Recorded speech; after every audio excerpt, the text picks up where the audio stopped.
So is it all a panic about nothing? Is it going to get worse? Let's get some expertise now from Jim Rogers, a financial commentator and investor. Jim, welcome back to RT International. Are the things that we're seeing in the papers and seeing on the news as bad as they appear? Glad you introduced it by saying, could it get worse? It's going to get worse, Colin. You should be worried. You should watch RT TV, get knowledgeable, get worried, and get prepared. It's going to be much worse worldwide. But if we see the bankers saying it's getting bad for them and we see things happening distant from people's lives, how's it going to affect people like you and me and the bills that we pay and our mortgages? Is it going to be as bad as 2008? Well, you're lucky because you're a journalist and somebody has to report all of this, so you probably have some job security. It's going to be worse than 2008, though. You're going to see bankruptcies. The debt is much higher all over the world now, Colin, than it was 8 years ago. Even China now has a lot of debt, which it did not have in 2008. So I'm afraid you're going to see a lot of problems. Everybody's debt has gone through the roof. Money has been printed. Be worried. How's this come to happen, though? Because after 2008, which everybody missed, the people that we pay a lot of money to look out for these kind of things, it happened anyway, but we were told, look, it's OK, we've done the bailout, we've got plenty of safeguards, it can't happen again. Why is it happening again? Well, Colin, the first thing you need to learn is don't listen to governments, don't listen to bureaucrats, and don't listen to politicians. They always say everything is OK.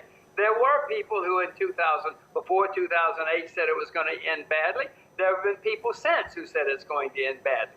So just start learning your own judgment, your own ideas, because the idea that the solution to more debt, to too much debt, is more debt and more spending is ludicrous. It's ludicrous that grown-ups would stand there and say something like that, and yet that's what governments all over the world have been doing. Right, can you explain it to us then, what exactly are the causes of this current global slowdown? Is it mistakes or is it just the general economic laws that are at play here?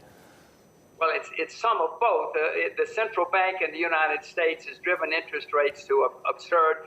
Historically, never before have you seen interest rates at 0% all over the world. That is ruining the people who save and invest. Your parents taught you to save and invest for the future, but all the people who did that are now being ruined because interest rates are zero all over the world. Pension plans, trust departments, endowments, insurance companies. So a lot of people are being ruined, and you then have government spending a lot of money. And you know, Colin, the more debt you have, the more and more difficult it is to grow at a fast pace. And the whole world is looking over its shoulder now because there's so much debt built up that we all have to worry about. Can we focus on oil just briefly, because that's cited always as one of the key drivers here. Now, I know for a lot of people, they'll think that's OK, it's going to be cheaper to fill up my car, it's going to be cheaper to fly somewhere because I'm not going to have the fuel surcharges. But you've got large countries, massive countries like China, energy hungry normally, using less oil. With the price of crude being as depressed as it is, it's not all good news, is it? How long is that going to go on for? How much worse can it get?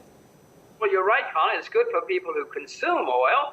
But there are a lot of people who produce oil, including Russia, Nigeria, Kazakhstan, some very big countries that produce oil. And they are, of course, suffering. And many Americans who produce oil are suffering now. They ran up big debts. It is good for some of us, and it helps some of us. But overall, the big debt in the economy is a drag worldwide. That's why things are slowing down. But remember, it's historically accurate to have slowdowns every 4 to 7 years. We're overdue for one. So what's being done to cushion this then? If we don't want another 2008, and apparently everybody can see this coming now, what's being done to try and cushion the blow?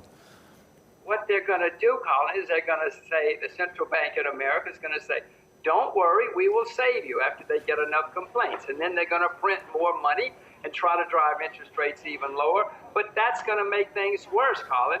The only solution is to take the pain, to realize we've made horrible mistakes, let some people go bankrupt, and start over. That's the only way history ever solves problems like this. You cannot just kick the can down the road.